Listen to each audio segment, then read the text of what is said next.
Hello, everyone. I've got a special presentation for you today that I've been working a couple weeks to put together.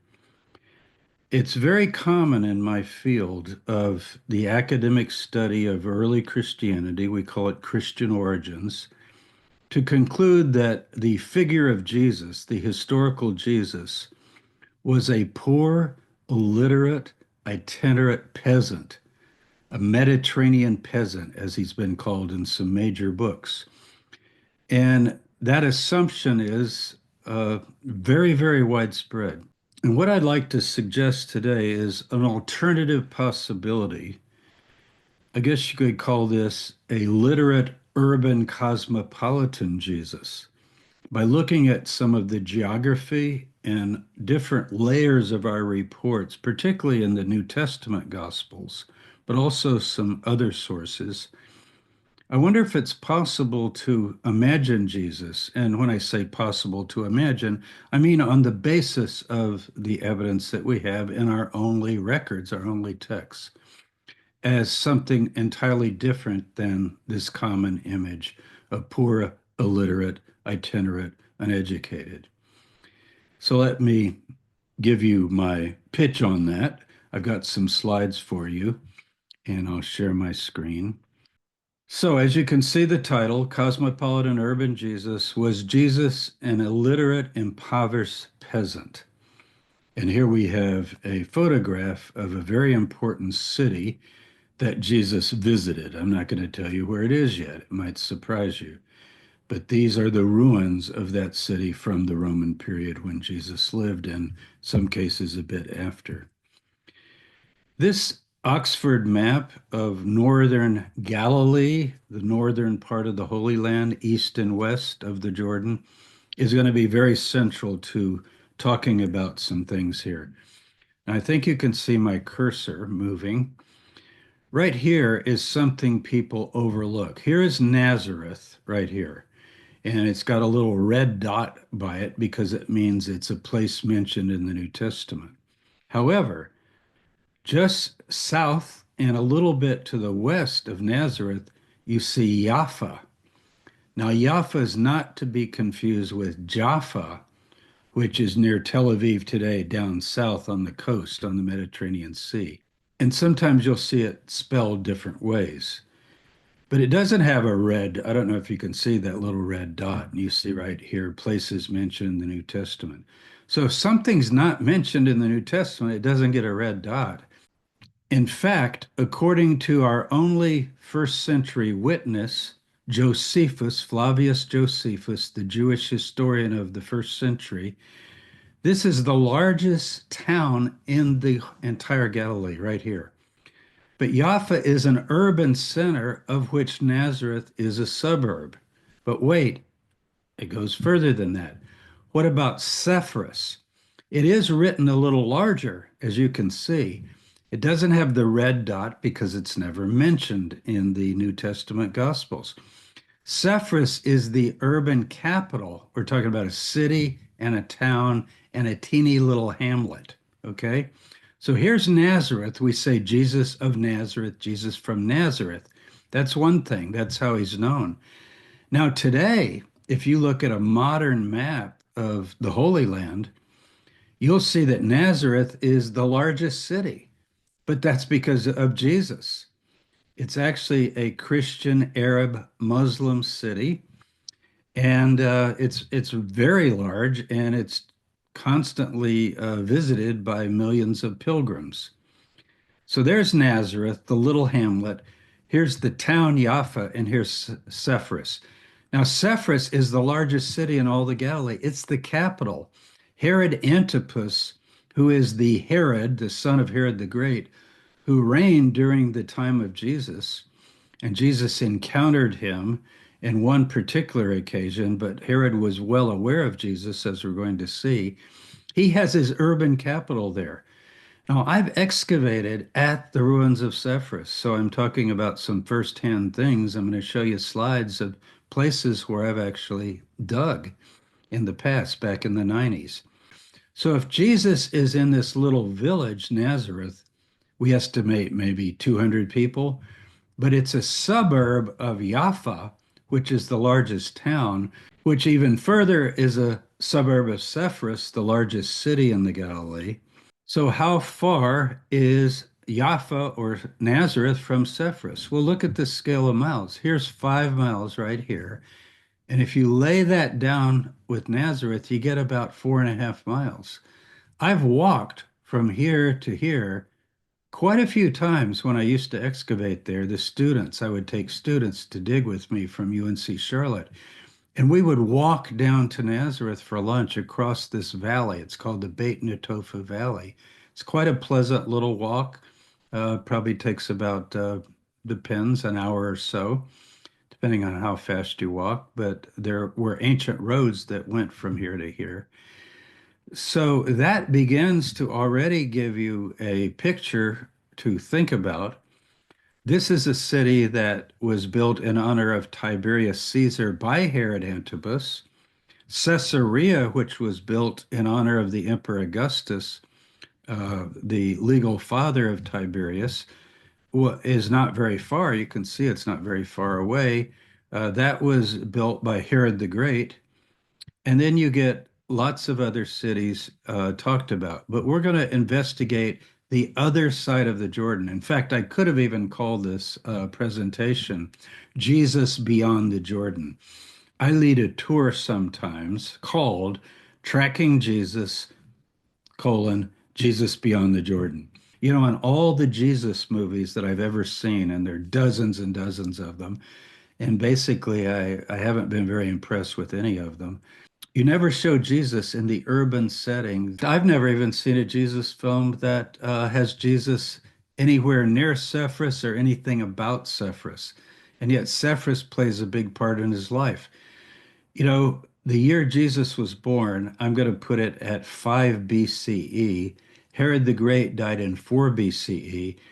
And the summer of 4 BCE, Herod died in the spring, but in the summer of 4 BCE or BC, revolts broke out all over the country because Herod the Great had died. And one of the major revolts was from a figure named Judas, who took over Sepphoris because the royal armory was there, and he sacked it. And essentially, later the Romans came down from the north, from Syria, and they burnt Sepphoris to the ground. So Mary would have had her newborn son in Nazareth at that time, bringing him up, and could look outside her window, you might say, from the hilltop here just above Nazareth and see Sepphoris going up in flames and a couple of thousand people being crucified up and down the main roads in the Galilee. That's according to the historian Josephus. So let's dig into this a little bit. I want to start with John the Baptizer. Where did he operate and what was he really doing? And we'll come back to the maps and talk about it. So here in Mark, Mark is our earliest source. I want us to note these sources. Lots of times people just quote this gospel and that gospel, jumble them all together, but we want to kind of separate them out because Mark writes first. Matthew uses Mark and Luke uses Mark, both of them, as a source. But it's better to go to the source. People always quote Matthew, I've noticed, preachers and other people. It's just very popular to turn to Matthew, I guess because it's first. But if it's derivative, if it's a secondary source, which it is, you want to go to the earliest account we have. And as we go through, I'll try to point these things out. So, Mark chapter 1, John, that's John the Dipper, John the Baptizer, appeared dipping people, baptizing, immersing is the word, baptizo in Greek, in the desert. And all the country of Judea and Jerusalem were going out to him and being baptized by him in the river Jordan, confessing their sins. Now, that is in the south. That's down in Judea and Jerusalem. So he's operating there initially. Here in Luke, Luke is actually reflecting this. The word of God came to John, the son of Zechariah, in the desert, and he went into all the region around the Jordan. Now that gets a little more extensive. If I go back to the map here, this is the Jordan River going up and down, all the way down to Jericho, which goes even further south than this map. But it turns out that John is going up and down the Jordan. We later find him baptizing right here in the north, very, very close to Nazareth. And when Jesus is baptized, it says he comes from Nazareth down this Jezreel Valley. You can see it's just a straight shot down. And he ends up right here below the city Sepphoris, which is called Beit Shean today, and across from Pella. These are major, major Hellenistic cities. And he's baptizing right in this area right here. So we're going to dig into that a little more, but let me go back to the text. So he's going into all the region around the Jordan. That means up and down the Jordan. Now, later, John the Baptist is beheaded. I'm not going to get into that whole story, but here's Mark again, chapter 6. King Herod heard of it. This is about Jesus preaching. After John is arrested, Jesus starts preaching. For Jesus's name had become known. So this is Herod Antipas in Sepphoris, probably never heard of Jesus growing up. But once his cousin John begins to raise these crowds and then is arrested, Jesus picks up the baton, you might say. And according to Mark, he's very popular. He gets hordes and hordes of people following him, huge crowds. And he caused such a stir that people were saying, John the Baptist has been raised from the dead. That's why these powers are at work in him. So he's known as an exorcist and a miracle worker. That does draw a crowd by the thousands. And others say it's Elijah. Now, there's a prophecy in the last prophet of the Hebrew Bible, Malachi, which says before the great and terrible final judgment of God, the prophet Elijah will come back. And so some are wondering, well, maybe John is Elijah, later maybe Jesus is Elijah. But notice, let's go on. And others said it's a prophet like one of the prophets of old. But when Herod heard of it, he said, John, whom I beheaded, has been raised from the dead. Now, this is now Jesus who's also baptizing. He's carrying on the baptizing work of John the Baptizer. People don't realize that. He picks up the baton, as I said earlier. So when Herod hears of Jesus' name becoming known all over the Galilee, he thinks, is this John again? John, I beheaded him. Has he come back? You can see he's kind of superstitious here. I don't think he's thinking of reincarnation. He's thinking, well, maybe John was somebody. I think he had nightmares about having John beheaded, and you might read that story if you don't know it. It's in Mark chapter 6. So what do we learn from this? We learn that Jesus picks up that preaching effort, that campaign that John led. So the crowds that John had began going to Jesus as his kind of a successor, the next teacher in line. Now we're going to Luke 3, verse 10.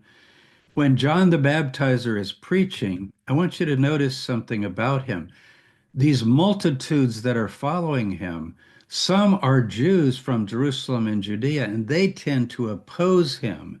They tend to say things like, who gives you the right to preach? By what authority are you doing any of these things?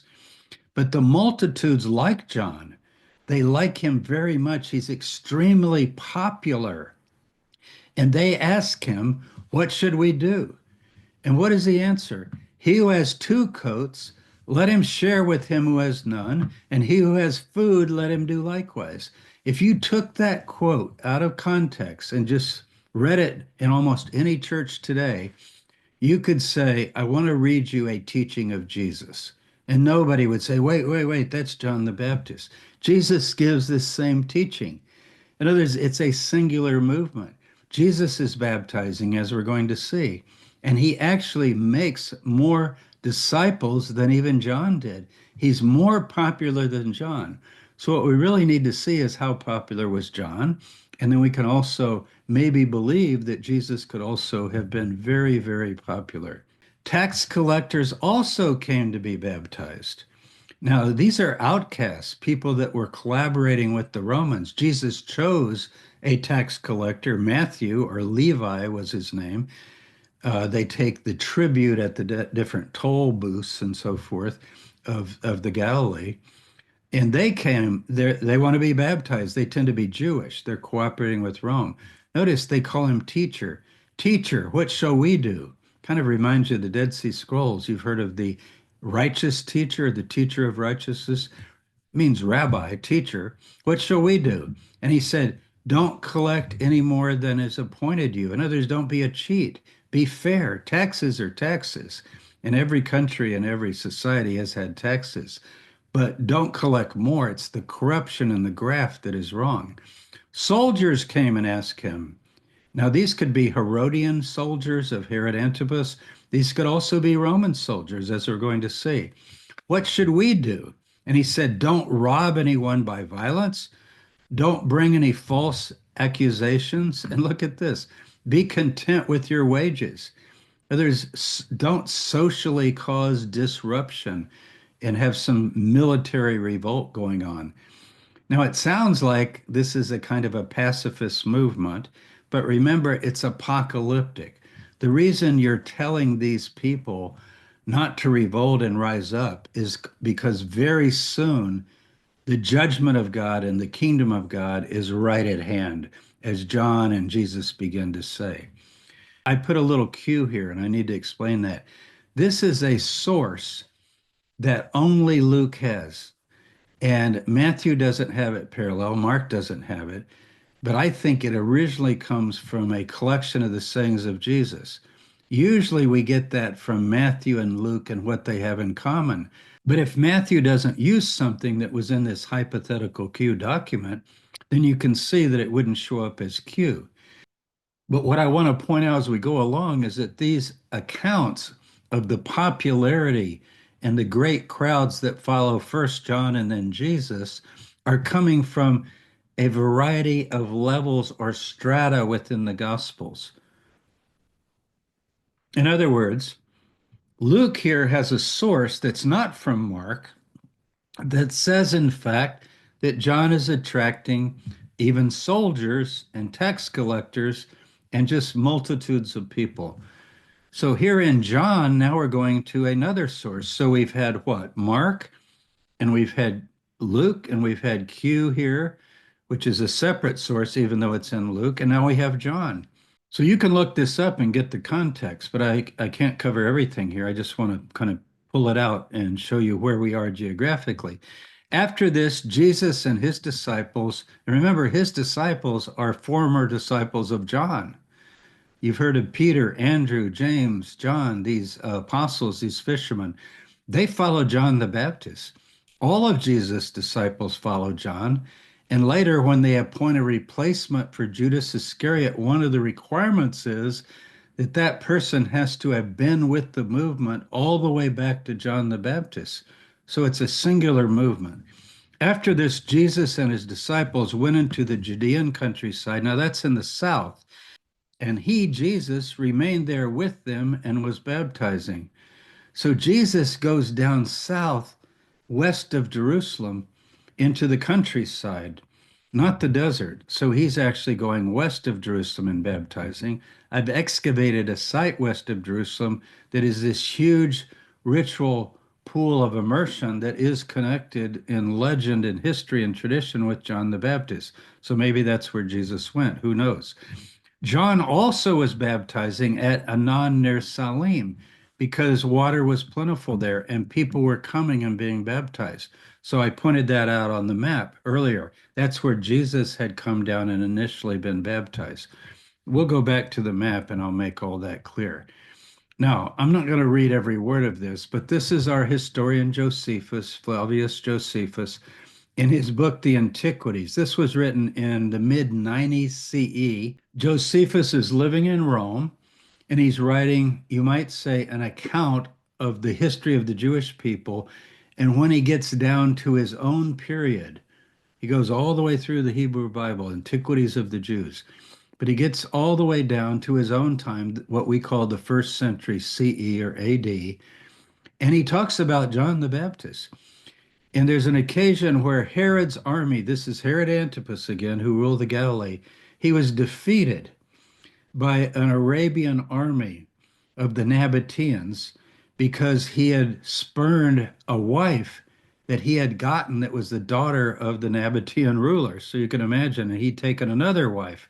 his brother Philip's wife, and that's why John the Baptist condemned him for adultery.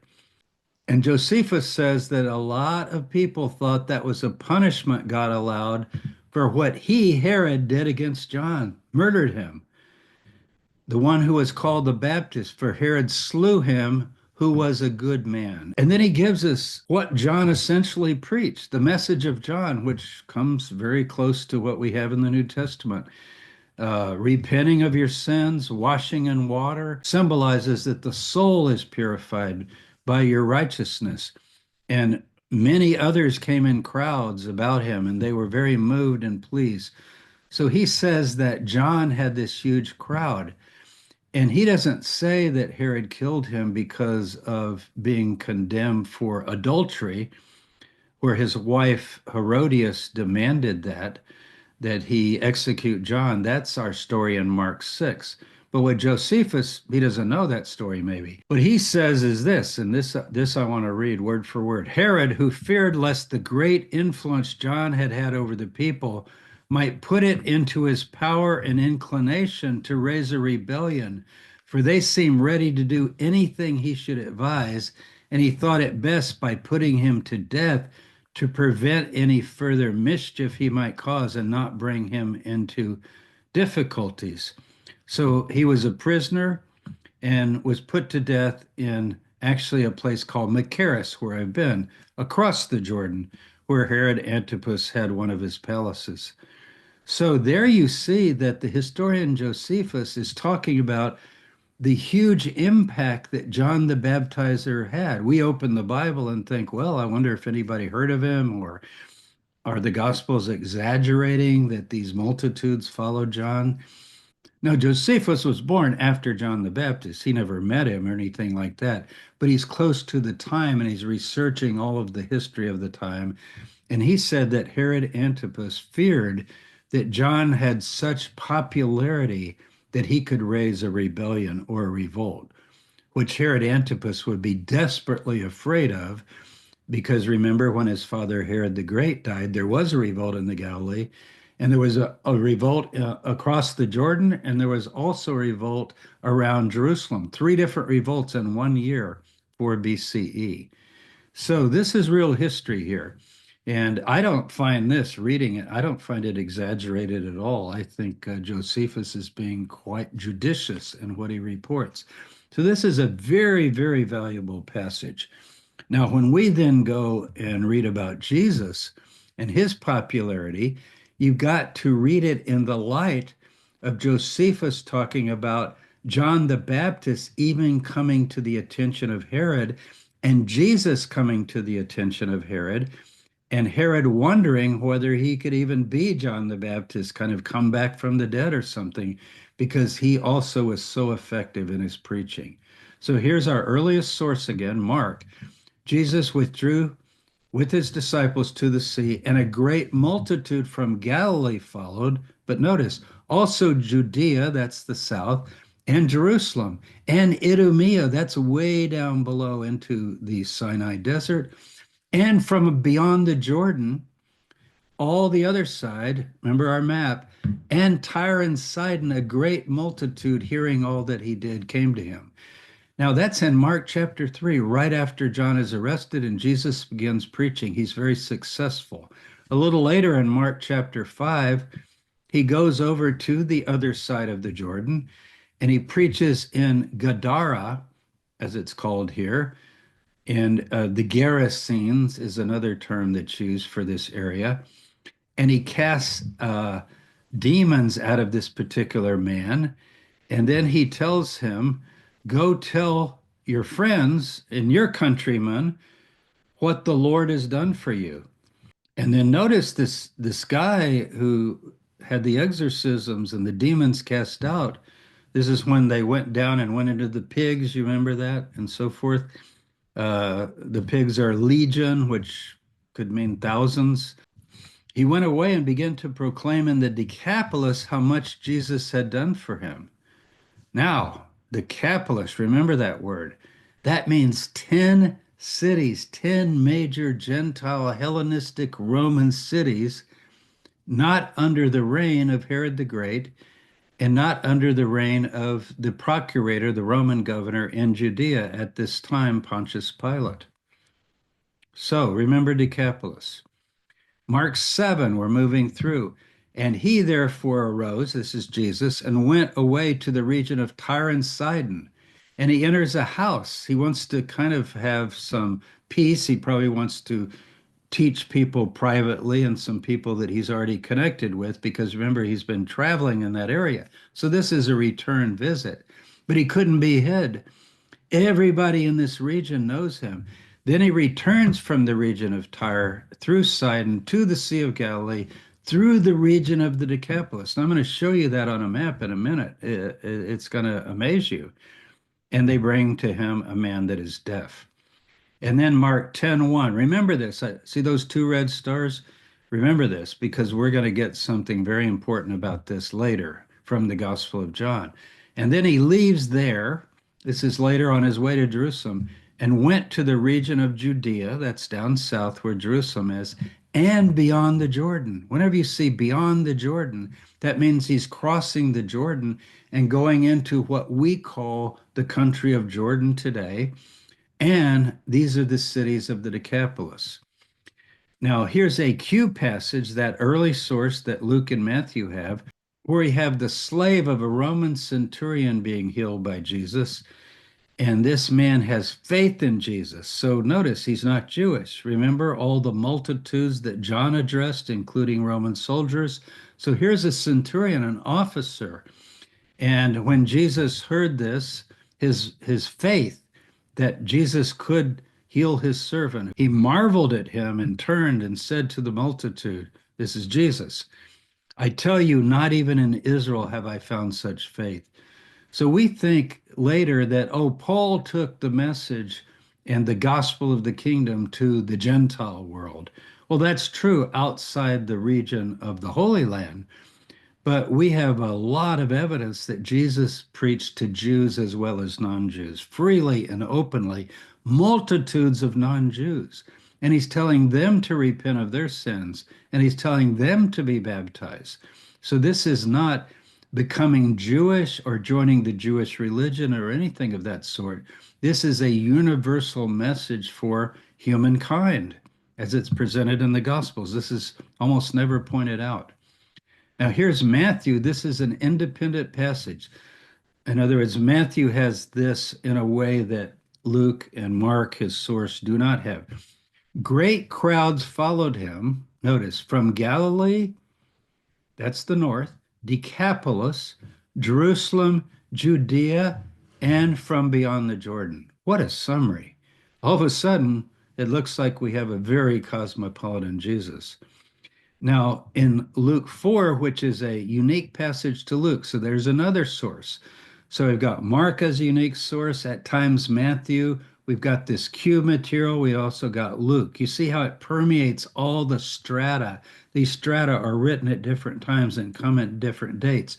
They're not dependent on one another. They're independent sources. They all report the same phenomena. So here, Jesus begins to talk about how basically he's not being heard by the native Jewish population. A lot of the locals don't really listen to him. Many do, but many don't as well.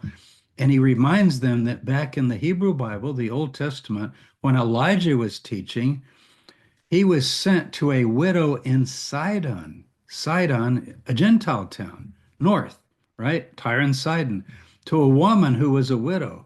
He actually raised her son from the dead, and then he produced food for her. She was very poor. And he goes on to say, and also in the time of Elisha, who is the successor of Elijah, you can read these things in 1st and 2nd Kings in the Hebrew Bible. There were a lot of lepers in Israel, but none was cleansed. There's no record of a healing of a leper except Naaman, a Syrian.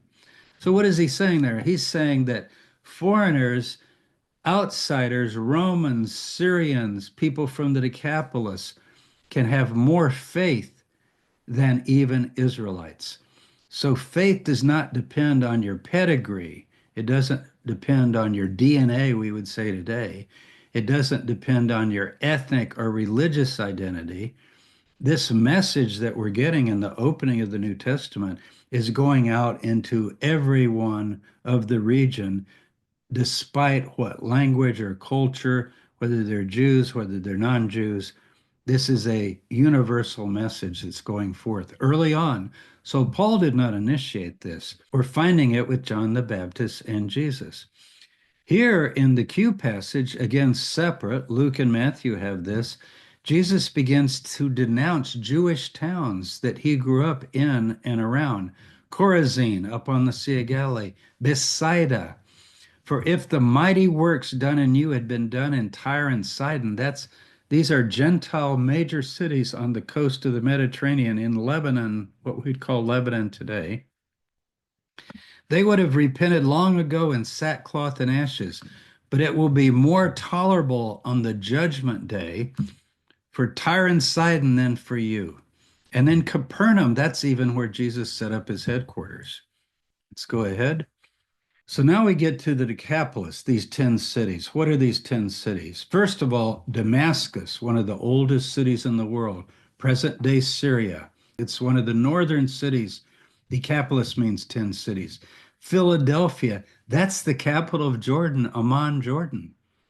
Have you ever thought of Jesus going through Amman, Jordan? And if you go to Amman, Jordan, I take groups there, you will go to the old city where the theater is and the marketplace and so forth that goes all the way back, in some cases, to the first century. Gadara, overlooking the Sea of Galilee. Sepphoris is on the west side, west of the Jordan. And today it's in modern Israel. It's called Beit Shean. Pella, located in the Jordan Valley, that's going to be very important as we go along. I'm going to show you that Jesus had a getaway place, a hideout, very near Pella. And later, when the church fled the Romans in the war of 66 to 73 CE, when Rome destroyed Jerusalem and the Jewish temple, the followers of Jesus fled to the region of Pella, according to our records. So they have a connection there. There's also Jerash or Jerasha, as it was called. Today it's called Jerash in northern Jordan. And then you have these other cities making up 10 altogether. So these are very important. Here's a nice map where you can see them. So this is the only one on the west side. All of these are on the east side. So here you go. You can see Damascus, Kanatha, Hippus, Dion, Raphana, Gadara. I mentioned Pella, Gerasa, Philadelphia. That's Amman, Jordan today. So these are the cities of the Decapolis. Isn't that amazing? As you think about, so here's Tyre, and then Sidon is even further north. So think of those texts that we just read through and think of Jesus not just preaching. We think of him doing the Galilee and Judea and down to Jerusalem, down in this area. But apparently he's going all the way up here and around all the cities of the Decapolis. So he has concentrated work in this area, and he's drawing crowds from down south, even below Beersheba. That's Idumea. It's actually where Herod the Great comes from. He was an Idumean. He wasn't born as a Jew. His father was a convert. So this map helps you to see the arena in which Jesus operated, and to some degree, John the Baptist, because John the Baptist is very connected to this area of Pella, as we're going to see. Now, what were these Decapolis cities? They were a loosely associated group of city-states after the Roman conquest of 63. They're very Roman or Hellenistic. In other words, Greek culture. They're built on the Greek model, and they're either being built or rebuilt during the Hellenistic period. So all the way down from the fourth to the second century. So by the time of the first century, they are just booming centers of Greek culture. So what are you going to see? Theaters, colonnaded streets, markets, public baths, brothels, luxurious homes. And Pompey, the general who conquered the area in 63 BC for Rome, reorganized the area and gave these cities independence. They had their own coins, they had their own military forces, they were allied with Rome, and they received support for self-rule. So they're different than the cities on the other side that first are put under Herod the Great, And then in the north, Herod Antipas, and in the south, Judea under Roman procurators very early on. So you've got to understand something about the political makeup. So if Jesus is going through these 10 cities preaching and drawing crowds from these cities, he's being extremely cosmopolitan. So here we have Jerash, for example, the ruins of Jerash. It's a very popular site for people to visit. And that first slide that I showed you is the entrance into Jerash, the one on the cover of my slide presentation.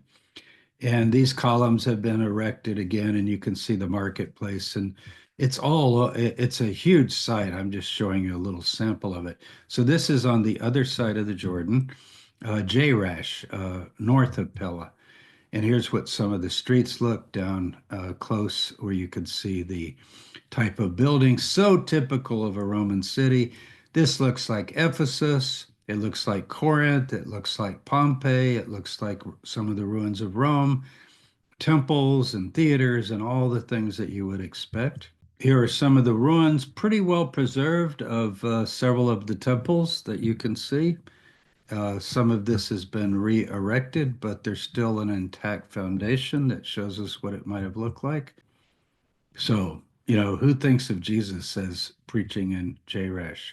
I've already mentioned Sepphoris, so let me just go back to that. Here's our map again, and here's some of our cities. There's Jerash right there that we were just talking about. Sepphoris is the major urban center. Josephus calls it the jewel of the Galilee. Nazareth is 4 miles to the south. Jaffa just to the west. So we've talked about that. So here's Sepphoris, what it looks like today from Nazareth.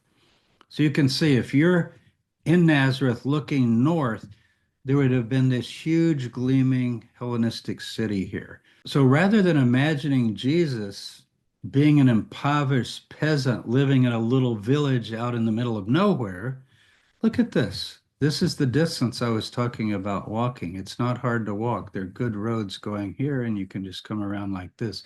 And that's the brow of Nazareth on the north. Here's another view of it that's a little better. And there's Sepphoris rising up there. That's a Crusader building, by the way. It's not ancient. This is what it might have looked like from Nazareth. Jesus once says a city set on a hill cannot be hid. Is he maybe talking about the thousands of lamps and lanterns at night that would light up that whole city, even in ancient times? A city set on a hill. This is the big city outside of which Jesus grew up. And here's an aerial shot of Sepphoris. Look, a theater. Can you imagine?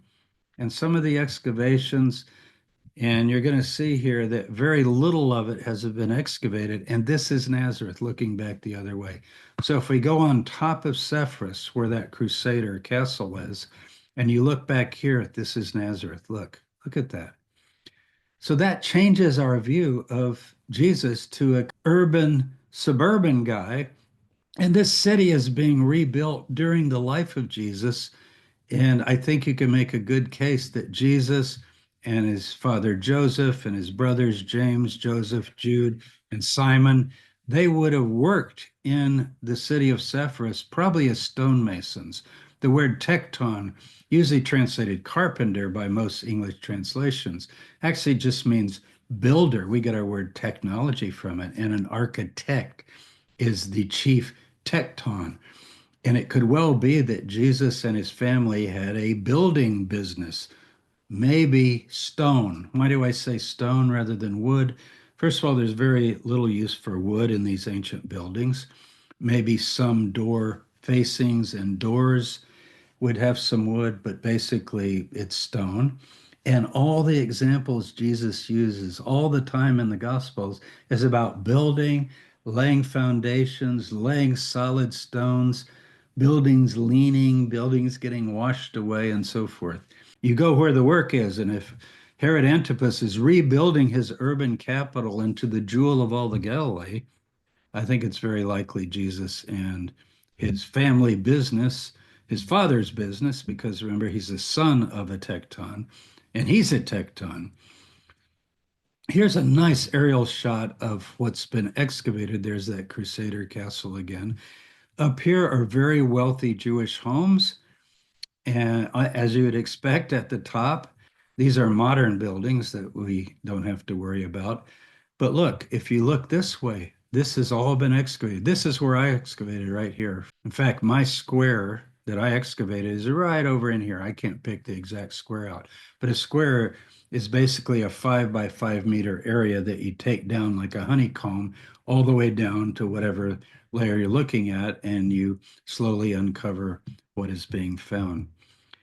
So here's the top of Ceph. There's that theater. There's the Crusader Fortress and residential area. Now, and here's the Cardo with the Decumanus Street going one way and the Cardo Street going the other way, the crossroads of downtown Sepphoris, municipal public building here. This is where I was excavating right about there for a couple of years. And this is just fabulous right here. But look how little has been excavated. We're just beginning to get a glimpse of Sepphoris, and I don't know if much more will be. Most tours do not stop at Sepphoris. They all want to go to Nazareth. Well, I take tours to Sepphoris, and we spend almost half a day there. I want people to see what it was like. And if you want to go where Jesus went, yeah, Nazareth is just a modern city with churches and congestion. And there are a few excavations, but this is where you want to go. And this is where you're going to see what I call the urban Jesus. Here's the downtown with the two streets, the Cardo Maximus and the Decumanus Maximus. One is north-south, the other is east-west.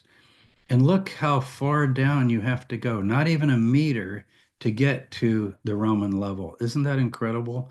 Such an exciting dig site. And it is a state park now of the Israel National Parks. So tourists can go there. It's just that a lot of them have never heard of Sepphoris. You know, old Bible maps, this is a new Bible, but a lot of old Bible maps like this, you would look in the back and it would have Nazareth really big. It wouldn't even have Sepphoris on the map. So if you have an old Bible, look at the maps of the Galilee, and if yours doesn't have Sepphoris, then you know it was really done at a time where people didn't really know much about what was going on. Now look at these mosaics. This is where I excavated. You have this viewing stand where you can just see these beautiful mosaics and fountains. We think this was a public building. I think it might even have been adjacent to Herod's palace, because Herod definitely had his palace here. Jesus once refers to Herod's palace. He says that kings live lavishly in their palaces. He obviously is talking about what he's seen and what everybody around has seen. And now we're getting really close to where I excavated. This is what those squares look like. And here's an artist's view, an artist that I hired to compose this picture of what ancient Sepphoris might have looked like, sprawling out. And now we're just excavating just a little bit here, and then some of these public buildings here, and then the Cardo. But there was a wall around it, and then there were buildings all around. This is like a major city of the Galilee in the time of Jesus. People just don't know that. Here's an example of what it might have been like inside this beautiful Roman villa. Now, these are Jews. These are wealthy Jews living in Sepphoris. This is not a Gentile city, it's a Jewish city. So it reminds you of Pompeii, but this is an artist's representation of what it would have been like. Jesus also sets up his headquarters in Capernaum on the Sea of Galilee. And when the water began to sink, actually going back even to the late 90s into the early 2000s, it got lower and lower and lower, and these docks were revealed. Look, these ancient docks. And look at Capernaum, because the roads going from Damascus down into the Galilee are going to come right by here. And this is where Matthew had his toll booth set up. Beginning to see the commerce, the industry, the roads, the hustle, the bustle. Don't think these Jesus movies, they always just present, you know, this countryside with 12 guys walking up and down the hills and sitting on a rock and walking up another hill and so forth. It wasn't like that at all. No movie has captured this yet. This is a thick urban area. I think Josephus said there were, what, 243 villages in the Galilee. I believe that was the number. Now, that's Sepphoris. The Romans called it DioCaesarea, Tiberias. And these are the major roads. Look, if you're coming from the north, here's the Damascus Road coming down, and you get to Banyas or Panyas. I always take tours all the way up here.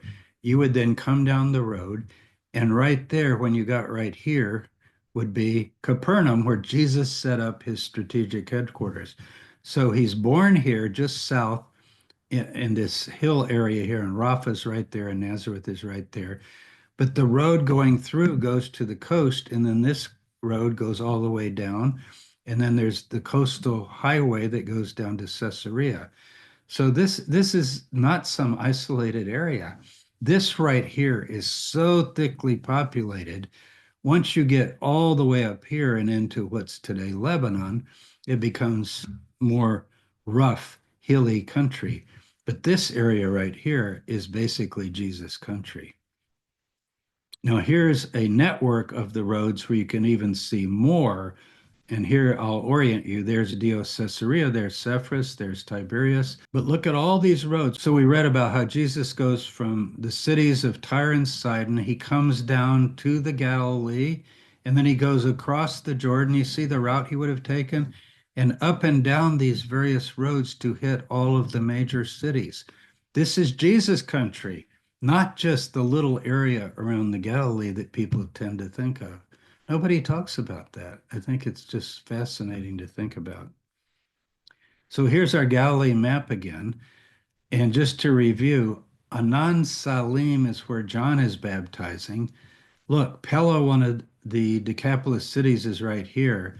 And we're going to talk about what if you go across the Jordan. Here's the Jordan River. If you cross the Jordan River from Anan Salim, you come to the brook Kerith, and we're going to see that that is very important. And it's just south of Pella. So keep this area in mind right here, plus all the other things that we've been seeing looking back on them. So I call this the last winter. John 3:22 through 23, we already read. After this, Jesus and his disciples went into the Judean countryside. So he's down south, Jesus. But John is baptizing at Anan Salim, which we just saw right here. This is where he's baptizing. Jesus goes south. It's like John said, I'll take the north, you take the south. This is the crossroads for all of these areas to go through. You can see walking in a valley is a lot easier than traipsing over some of these mountains. And the mountains here are quite high as well for this area. You can see the relief map here. Okay, so that's where John is baptizing.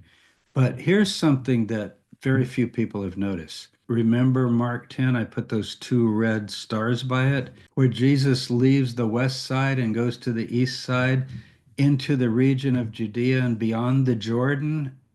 So beyond the Jordan, and crowds gathered again. So he's on the other side of Jordan drawing crowds. Well, look at this. John, separate source. That's Mark. This is John, much later. They sought to arrest him. Jesus is in Jerusalem. He escapes from their hands. This is before he's crucified. This is the last winter of his life, December to April, 29 to 30. Jesus is crucified in 30. To the place where John at first baptized, and there he remained. Did you get that? He crosses the Jordan. There's water all over here. There's pools of water here and here and here. John is setting this up as the John the Baptist headquarters. So Jesus comes down from the Galilee. He's come all the way from here, all the way down. He crosses the Jordan and he stays there in what's called the brook Kerith. Now, why would he do that? John is actually from this area. This is where he lives until he starts his preaching. Now, if you cross right here, this is the border. You see the border here? This is the border of Herod's territory right here. So Herod the Great technically does not rule this area. That's part of the Decapolis. So this is kind of a safe area politically. So if Herod's after John, he maybe could come in and arrest him, but it would be going out of his jurisdiction. Remember, like the old Westerns where you cross the Rio Grande and you go from Texas to Mexico, that kind of idea. Not that you couldn't cross. And finally, John is arrested. on this side of the Jordan, and it's taken down to a fortress just down here on the south, but it's on the Jordanian side. So I call this the Jesus hideout in Jordan. It's one of the great things that I discovered just by reading this text and going there several times. So the first time I went, this is what I saw. Here's Tel Salim, Anan Salim. It is the ruins of an ancient city called Salim. Look right here. If you, this is the Jordan River. It's down in the valley. Look right there. See that? That is a valley. That is a wadi. That is a brook. That is the brook Kerith. So you talk about reading a map. You turn to John, last verse of John 10, and Jesus went across the Jordan from the place John was baptizing and stayed there the whole winter. So what is he doing there? So I took a flight to Amman, Jordan. I took some of my students and my son went with me. And we went there and we began to discover it. We didn't know what it was. You know, when we first told the cab driver we want to go to Wadi El Yabas is what it's called in Arabic. The brook Kerith in the Bible. It's where Elijah hid. That's where it's coming from. And the taxi driver, of course, said to us, you don't want to go there. Don't you want to go to Jerash or Pella or any of the Decapolis cities? We were in Amman in a hotel because we wanted to see what it's like. And he kept telling us, there's nothing there. Like you're a tourist. You need to see things. Don't you want to see some of these great ruins, especially Petra that everybody likes to see? Look what we saw. Our cab was actually parked right up here and over to the right. And we came over the hill and looked down and look at that. This is the brook Kerith. This is Wadi El Yabas. I'm telling you, it was like the most thrilling thing I can remember in a long time. And looking back on it, because I didn't know what it would be like, and I'd never been there, and nobody knew anything about it. Nobody goes there. And as we got further in, these are my pictures. Look, taken with a little film camera. And here we are, and look, we're still going down it. We start having to climb up rocks on the side or work our way down like this and around. And we came to this area, and then we look up and we see caves all around. This would be the Jesus hideout in Jordan.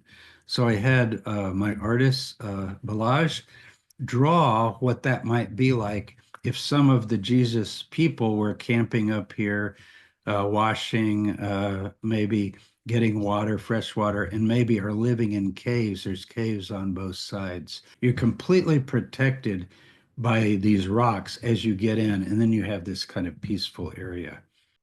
So notice what we read in the book of Kings. You can look this up. 1 Kings 17. Elijah, the prophet Elijah, hides in the brook Kerith for 3.5 years to escape King Ahab and Jezebel. Remember those stories? But because Elijah had made it his safe place, his safety place from a wicked king who wanted to kill him, John the Baptist and Jesus also used it as a safe place. They're probably getting the idea straight from the Bible. Let's go where Elijah hid from Ahab. And it turns out that it also is a good place to hide to this day.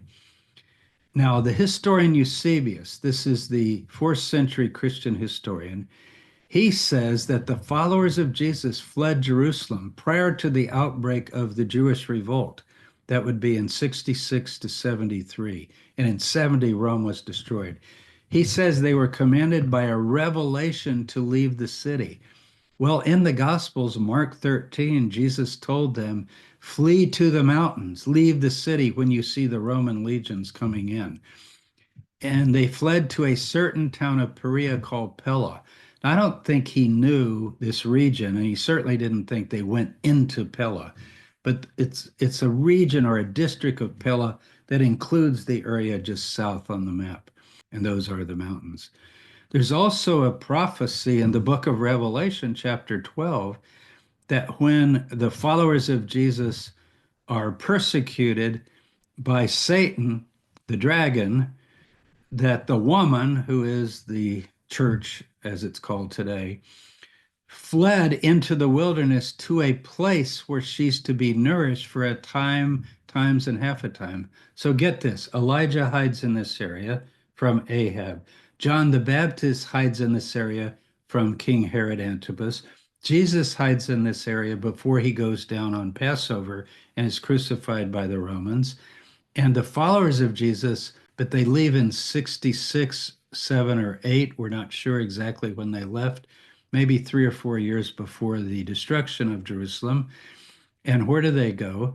They go to the wilderness for 3.5 years until the war is over. Seems like it's probably the same place. And finally, we have a 4th century Christian pilgrim, Agera, who visited Tel Salim. Remember that shot of the ruins of Salim? And she visited the abundant springs in the area, the many pools that John mentions. And a priest is guiding her and says, this garden is called the Garden of John, John the Baptist. Now, this would be in the 4th century. They're still telling this story. And she was told by the monks of the time that they bathe themselves in these springs and their modern fish ponds in the area. That's still true today. Something about the way the water flows up in their springs. Agera crossed the Jordan and visited Tishba. That's the first town you come to when you go into the Wadi Kerith, the home of Elijah. Look at this. I can't believe this. This is what I did. Entering a splendid valley called Korah. So that would be basically be Kerith, Korath, or Korath, where Elijah fled from King Ahab and was fed by ravens for 3.5 years, just across from Anan Salim. So isn't that amazing? I was tracking Jesus across the Jordan just a few years ago, but Agera, the Christian pilgrim, she went 1,600 years ago and found this wadi as well. And then nobody goes there anymore. Finally, final slide. Look at this. Here's a copy of Josephus in Slavonic, which is basically Old Russian. And it has a lot of material that our Greek copy of Josephus does not have, okay? And this is the Jewish War, not the Antiquities, those two great works of Josephus. And this is about John the Baptist and how he was opposed by an Essene named Simon. So everybody didn't agree with him. And in order to get away, he went, this is John, he went forth to the other side of the Jordan. And since no man did hinder him, he did what he'd done before. So notice, Josephus even knows the story in this edition, the Slavonic edition, of John going forth to the other side of the Jordan to escape someone who wanted to kill him. Is that not kind of incredible? So I've done a couple things here. I've talked about Jesus across the Jordan. I've talked about a cosmopolitan urban Jesus. I think Jesus could read and write. I think he was part of a family stonemason business. I say, I think.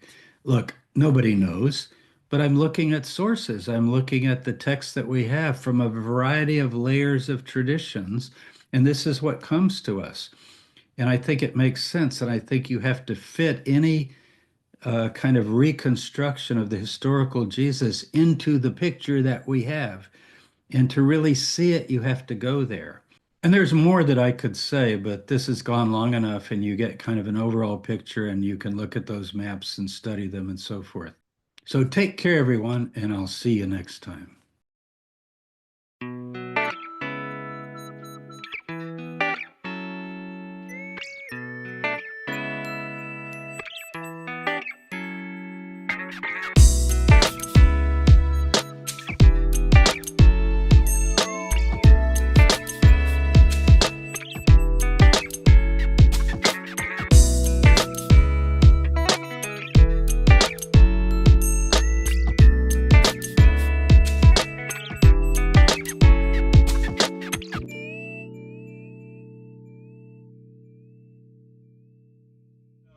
He actually was working, this would be in, let's say, 37 BC, before he became king of the Jews.